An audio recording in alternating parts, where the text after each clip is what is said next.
अहिले जर्मन दार्शनिक युर्गेन ह्याबरमासको उनको कम्युनिकेसनमाथि उनको केही अवधारणाहरू मैले सोचिरहेको थिएँ। जस्तै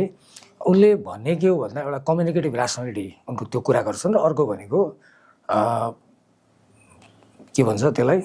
पब्लिक स्पेयर हैन त। जस्तै यो ठ्याक्कै मैले लिङ्क गर्न खोजेको कहाँ भन्दाखेरि पब्लिक स्पेयरको जब कुरा आउँछ युरोपमा इन्लाइटनमेन्ट इरा जब सुरु भयो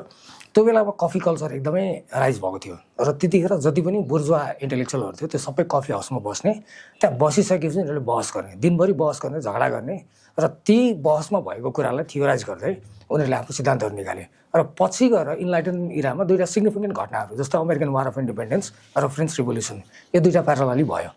यो भइसकेपछि संसारमा एक तरिकाको युरोपको आफ्नो वर्चस्व त उसले कायम गर्यो। अब उनले ह्याबरमासले जब यो कुरा ल्याउँछन्, यो ल्याउँदाखेरि अब अहिलेको ग्लोबल कन्टेक्स्टमा चाहिँ हाम्रो यो पब्लिक स्पेयरको अवधारणा मैले देख्दा अलिकति खुम्चे जस्तो लाग्छ। अथवा त्यो कन्भेन्सनल जुन धार थियो त्योभन्दा फरक जस्तो मैले देख्छु। र अर्को कम्युनिकेटिभ ऱ्यासनलिटीमा उनले भन्छन् जब मान्छे बहस गर्दै जान्छ, संवाद गर्दै जान्छ तब एउटा ऱ्यासनलिटीको एउटा बिन्दुमा पुग्छ, सँगसँगै त्यो अनुसारको एक्सनमा पनि जानुपर्छ भन्ने उनको लाइन छ। अनि यसमा चाहिँ उनले फेरि जोड्छन् यो रिफ्युडलाइजेसन अफ न्यारेटिभको जुन उनले कुरा गर्छन् भनेको अब हिजोको दिनमा एउटा ग्रान्ड न्यारेटिभ थियो, त्यो पब्लिक स्पेयर खुम्चेर जब मेन स्ट्रिम मिडिया इस्टाब्लिस भयो, त्यो इस्टाब्लिस भए लगतै त्यो सर्टेन फिल्टरहरू पार गरेर जाँदाखेरि मिडियाले त्यो खालको न्यारेटिभ इस्टाब्लिस गर्यो जुन न्यारेटिभ चाहिँ जहिले पनि एउटा स्टेट अथवा अथोरिटीको प्रोमा जान्थ्यो, भनेको त्यसको अगेन्स्टमा कहिले पनि हुँदैन थियो। र त्यसलाई चाहिँ पछि गएर फेरि उनले के जोड्छन् भने जस्तो सोसियल मिडिया साइटहरू जसरी इभल्भ भयो यसले चाहिँ एक तरिकाको त्यो फ्युडल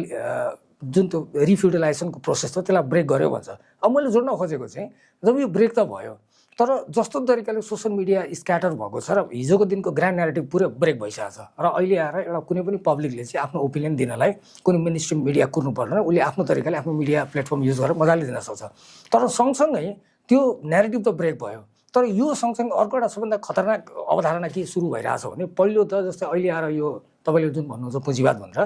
पुँजीवादमा जस्तै अब फेसबुक अथवा यो इन्स्टाग्राम मोनिटाइज जुन हुन्छ यिनीहरूले गद्दिलो मान्छेलाई पनि एक तरिकाको जोकर जस्तो अन्टसन्ट लेखेर बोलेर कमेन्ट बनाउने त्यो खालको एउटा माध्यम बनाएको छ। र त्योभन्दा पनि घातक चाहिँ इन्फर्मेसनको ओभरफ्लो भयो, मान्छे यति बिजी भयो र यति